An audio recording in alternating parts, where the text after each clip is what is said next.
जी, SSM साहब, दीपेंद्र जी, भावना जी, ध्वनि जी, अध्यक्ष जी, धोरण साहब, आदरणीय वरिष्ठ अधिवक्तागण,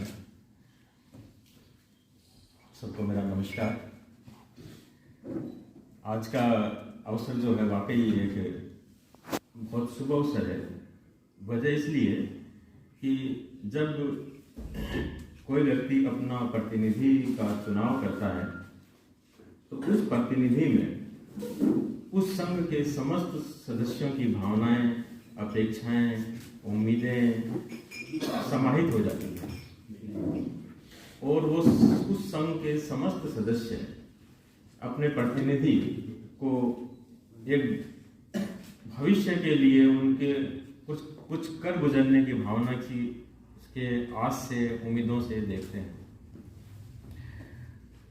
आपकी बार संघ ने झोरड़ साहब पे जो विश्वास किया और उन्हें अध्यक्ष पद के लिए निर्वाचित किया, निश्चित रूप से उसी प्रकार की भावनाएं, अपेक्षाएं, उम्मीदें आप लोगों की उनके साथ होंगी। पूर्व कार्यकारिणी जो आपकी रही उसके साथ हम बार और बेंच का सामंजस्य बहुत ही सुखद, सरल, साम्यपूर्ण, सामंजस्यपूर्ण, मित्रतापूर्ण, सब तरीके से अच्छा रहा है।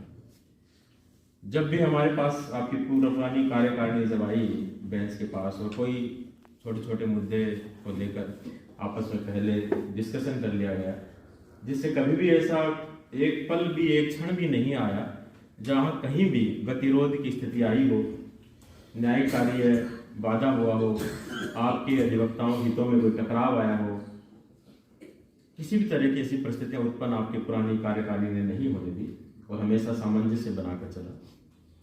मैं नई कार्यकारिणी से भी यही उम्मीद करता हूं कि बेंच की ओर से बार और बेंच के संबंध को लेकर, आपके अधिवक्ताओं के न्यायिक कार्य संबंधित किसी भी अधिकार को लेकर, प्रशासनिक व्यवस्था के संबंध में एक कोर्ट की आवश्यकता है आप लोगों को है, नई बिल्डिंग के लिए बजट की आपको आवश्यकता है, उसके संबंध में बेंच से, मेरे से, हमारे साथियों न्यायिक अधिकारीगण से किसी प्रकार की जरूरत महसूस होगी, डाटा की महसूस होगी, सूचना की महसूस होगी, और जब भी माननीय न्यायाधिपतिगण कभी यहाँ पर आएंगे और हमसे कहने की आवश्यकता महसूस होगी तो निश्चित रूप से आपकी उस विषय के ऊपर हम भी आपका समर्थन करके मांग भी हम भी रखेंगे।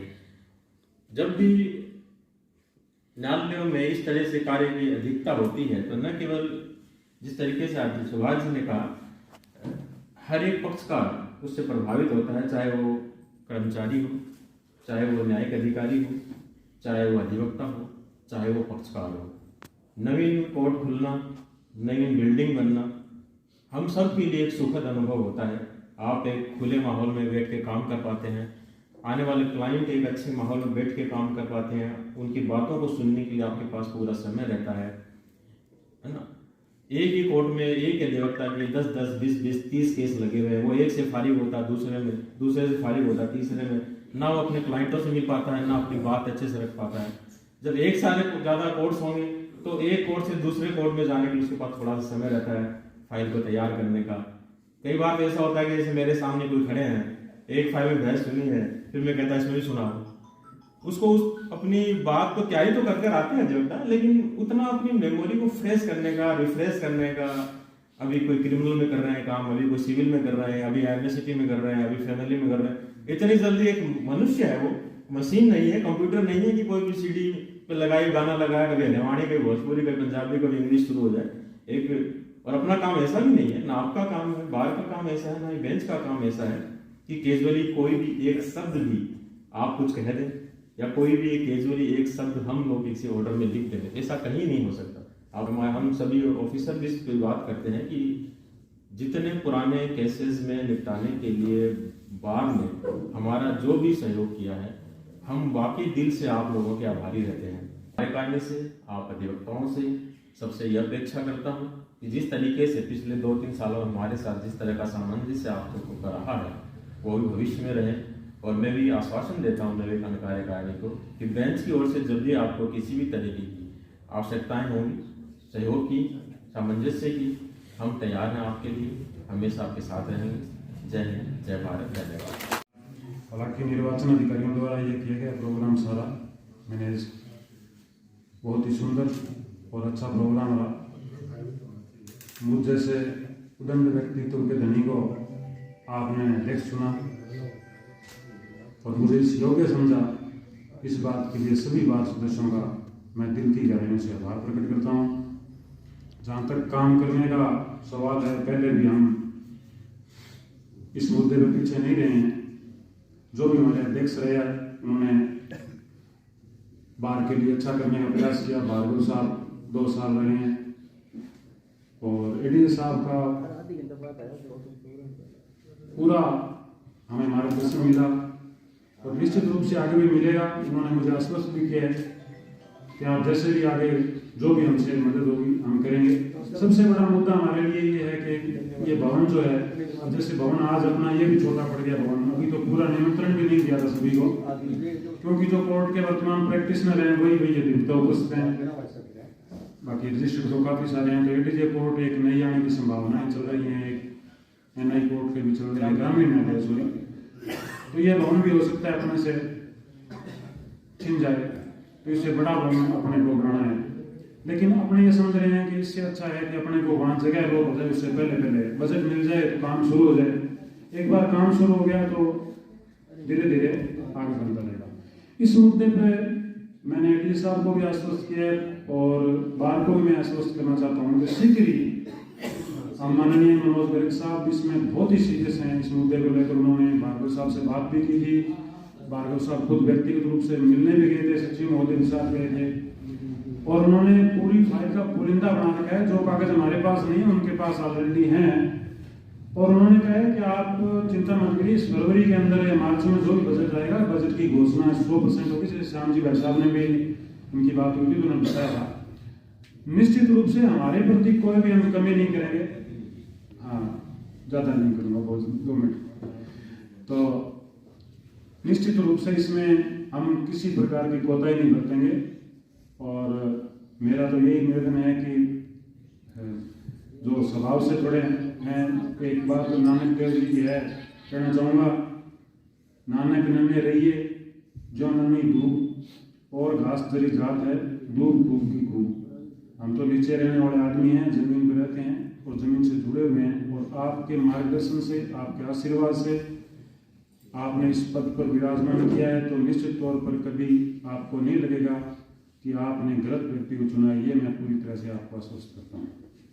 वकीलों के तागन और प्रेस के आए हुए सम्मानीय पत्रकारगण, सबसे पहले तो सभी एडवोकेट्स का तहे दिल से धन्यवाद। उन्होंने मुझ में विश्वास जताया और मुझे जिताया, तो ये बहुत अच्छी बात है कि मुझे जितवाया है। और मैं बार के लिए और अपने सभी साथियों के लिए हमेशा तैयार व तत्पर हूँ। चाहे मेरा कोई सीनियर है, चाहे मेरे कोई जूनियर है, कोई मुझसे आके अगर कोई जैसे जूनियर है कई पूछते हैं कोई चीज़ें तो मैं उनको बताता भी हूँ। और स्टडी को लेके थोड़ा सा मैं कॉन्शियस हूँ, जैसा सुभाष सर ने बताया था। तो एक जैसे जो एक न्यू बॉर्न एडवोकेट्स आते हैं उनके पास किसी के पास संसाधन वगैरह नहीं होते हैं, तो काफ़ी उनको बुक्स की या एक लाइब्रेरी की कमी खलती है। तो मैं थोड़ा बाहर की बिल्डिंग का तो प्रयास है ही है, सबसे प्रथम तो वही है। उसके बाद जो सेकेंडरी मेरा जो एजेंडा रहेगा या सर के साथ जो भी हमारी टीम का जो एजेंडा रहेगा वो यही रहेगा कि एक लाइब्रेरी का जो है वो निर्माण किया जाए, क्योंकि जितने भी बड़ी बार है सब में एक लाइब्रेरी है, ताकि क्या कि कोई जूनियर एडवोकेट है वो जाके पढ़ सकता है। बाकी सभी एडवोकेट्स के साथ मैं खड़ा रहा हूँ और किसी भी एडवोकेट को कोई भी समस्या हो तो आप हम तीनों में से किसी को भी बता सकते हैं, हम आपके साथ हमेशा तैयार हो तत्पर हैं। बार संघ शपथ ग्रहण समारोह में पधारे हुए गणमान्य अतिथियों और अधिवक्ता साथी और पत्रकार बंधुओं का हृदय से आभारी हूँ और अध्यक्ष जी के नेतृत्व में बेंच के सहयोग से हम नए आयाम स्थापित करने का प्रयास करेंगे। धन्यवाद। बार संघ को आज इस समारोह में समय दिया उसके लिए आभार व्यक्त करता हूँ। शपथ ग्रहण समारोह न्यायिक बार संघ सूरतेल का शुभारंभ 2023 में मेरे व विष्णु जी के निर्देशन में निर्वाचन अधिकारी के रूप में चुनाव संपन्न करवाए गए थे, जिसमें प्रथम बार शपथ ग्रहण समारोह आयोजित किया गया था। यह दूसरा शपथ ग्रहण समारोह है। हमने इस निर्वाचन में पूर्ण रूप से निष्पक्षता से, गोपनीयता से व पारदर्शिता से चुनाव कराने का प्रयास किया है, जिसमें हमारे बार संघ के सदस्यगण ने सहयोग किया। उसके लिए आभार व्यक्त करता हूँ।